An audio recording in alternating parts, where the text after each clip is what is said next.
जय गुरुदेव। घर जाने की आस लगाओ। सुबह का सत्संग, गुरु पूर्णिमा, मथुरा आश्रम, 18/7/2005।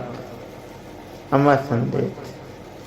न नालियों, पत्ते व पत्तियों, यह मनुष्य तन आपको बड़े सौभाग्य से मिला है। इसमें कुछ मालिक को पाने का रास्ता खोदो। महापुरुष उन सोचों को समझा रहे हैं तो यहाँ इस मनुष्य शहर में आए हैं कि तुम चलो आगे और आगे बढ़ोगे, ऊपर चलोगे तो प्रभु का दर्शन होगा। वहाँ हम मंदिर मातृवन में रहते हैं, उन सबका दर्शन होगा। इसी तरह से दिखाई देगा। वह हंत मंदिर का जन्मा ऐसा है जो कहने में नहीं आता है। यह कहावत है कि हंस मोती चूते हैं, यह सच्ची बात है। सुरते वहाँ अमृत पिया करती हैं।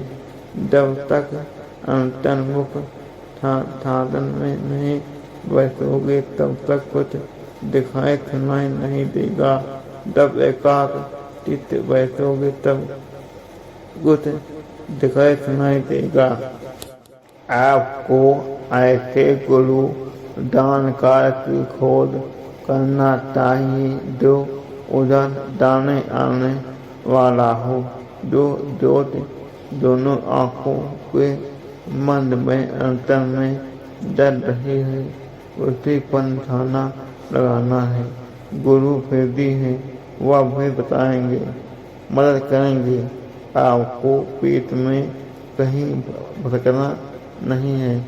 ऐसे ही सारे लोग पार होते जाते हैं। तीर्थ लोग पहुँचते हैं तो बहुत कुछ हो जाती है।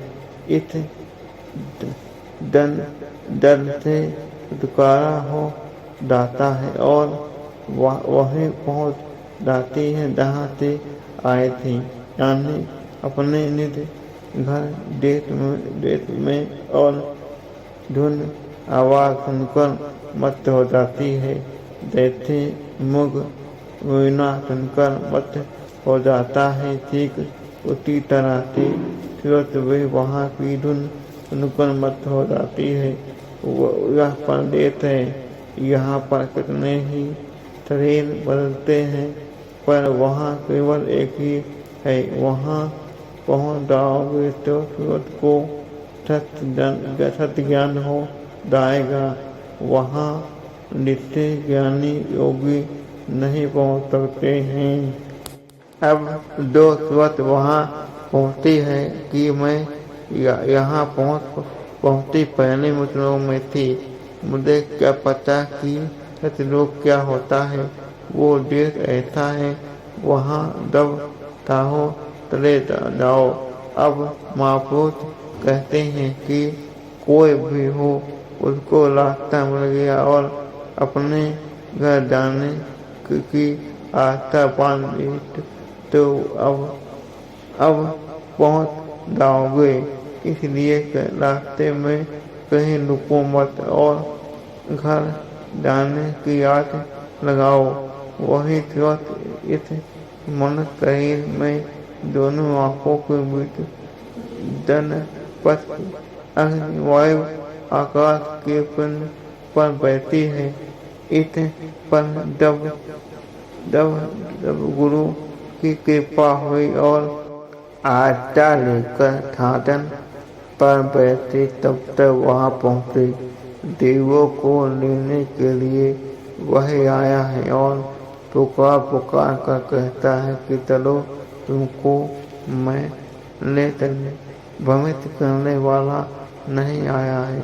आप यहाँ नाम शब्द को पकड़ कर आए थे, वही पकड़ कर वापस जाना है। आपकी आंखों पर कर्मों का मैल जमा हो गया है, इसलिए लाचार दिखाई नहीं देता है। मैं रहते ही गंदगी छाप होते ही रास्ता दिखाई देने लगेगा। लगन के साथ करोगे तो होने लगेगा। वहाँ तो बड़े बड़े बाग बगीचे हैं जिनमें एक एक व्यक्ति अरबों खरबों होते हैं। वहाँ के फल भी बहुत अच्छे हैं और इतने बड़े हैं कि उनके लेते लेते में ब्रह्मांड समा जाए। जो वहाँ है उसको इशारे में कहा गया है। कहते हैं कि वह भेदी बाण का गुरु मिल जाए तो उसके साथ पीत प्रतीत करो। जब उसमें विश्वास होगा तब ही तो सच्चा भेद मिलेगा और तभी साधन बनेगा। गुरु आपको यहाँ भी बताएगा। कहते हैं कि जब सूरत तहे जल कमल से आगे जाती है तो वहाँ दूसरा मंदिर है। बड़े बड़े पेड़ पहाड़ हैं और पूरा का पूरा मंदिर लाल है। तहे जल कमल से भी ज्यादा रोशनी उस मंदिर में है। वहाँ बिना गुरु महापुरुष की मदद के कोई भी जा नहीं सकता। महात्मा ही रास्ता बताते हैं और वही दर चेतन की रात खोलते हैं। जब ध्यान सुनन में बैठो तो अपना ध्यान इस दर से हटाकर लगाओ। वहाँ वह इतनी बड़ी बड़ी और अद्भुत रचनाएं हैं कि देखोगे तो तकिर रह जाओगे। तो कहते हैं कि उसका वर्णन नहीं किया जा सकता है। मान सरोवर अमृत की निर्मल धारा है। आपकी यह पूरी दुनिया उसमें डाल दी जाए तब भी पता नहीं चलेगा कि कहाँ है। तुरंत शब्द लोक से ही जानी जाती है। अब कहते हैं कि इस जगत में आए हैं और पंत भौतिक शरीर पाया है। हम पर गुरु की दया हो गई तो यह शरीर काम में आ गया, वरना बेकार ही जाता। यह मानव शरीर बड़ा ही अनमोल है। अब तुरंत जब मात्र वन में इतना करती है तो उसका पावम का दर्शन निजार होता है। इसके दर्शन से नीचे के सारे पर्दे टूट जाते हैं। इस सूरत की 5 तकियां हैं कि तमा तंत्र बिना विवेक से कहती है सूरत को कि अब गुरु दयालु के चरण कौनों को पकड़ लो। जो नाम भेद दिया था वह अब तुम भूल गए हो। जब नाम छूट गया तब हमको यह पता नहीं है कि हम कहाँ से आए और कहाँ के रहने वाले हैं। अपना निर्घर सच्चा देश तब तुरंत भूल गई। जब वहाँ आने जाने वाले सतगुरु मिल जाए तो उन्हें खुद कर लेना चाहिए। उन्होंने या प्रभु को पाने का रास्ता सुगम कर दिया है।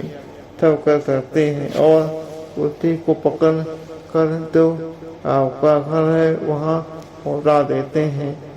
गुरु ऐसा मिलना चाहिए जो सच्चा हो, भेदी हो, सही सच्चे रास्ते का जानकार हो।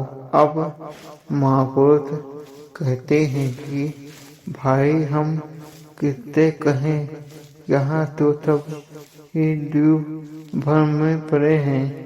इनको सुनने देखने का अधिकार मिला है पर यह देखते सुनते नहीं।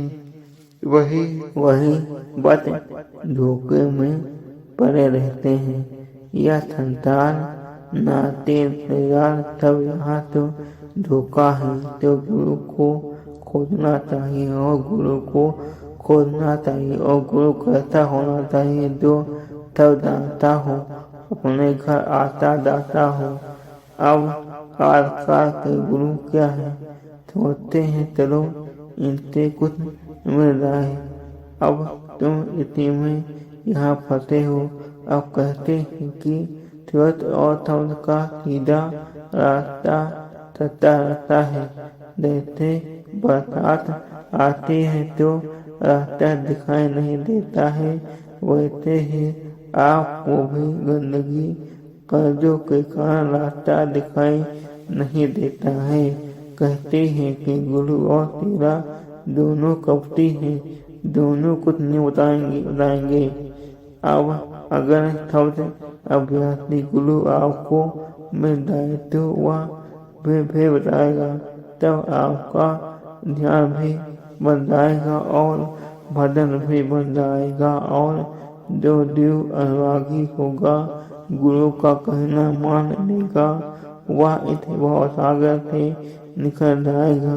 तो अनुराग होना चाहिए, प्रेम होना चाहिए। इन सब झगड़ों में पड़े रहोगे तो कुछ नहीं मिलेगा। अब कहते हैं कि ऐसे गुरु भी दुर्लभ होते हैं और तेरे और कहीं ऐसे गुरु तेरे का मेल हो गया तो समझो काम बन गया। जय गुरुदेव।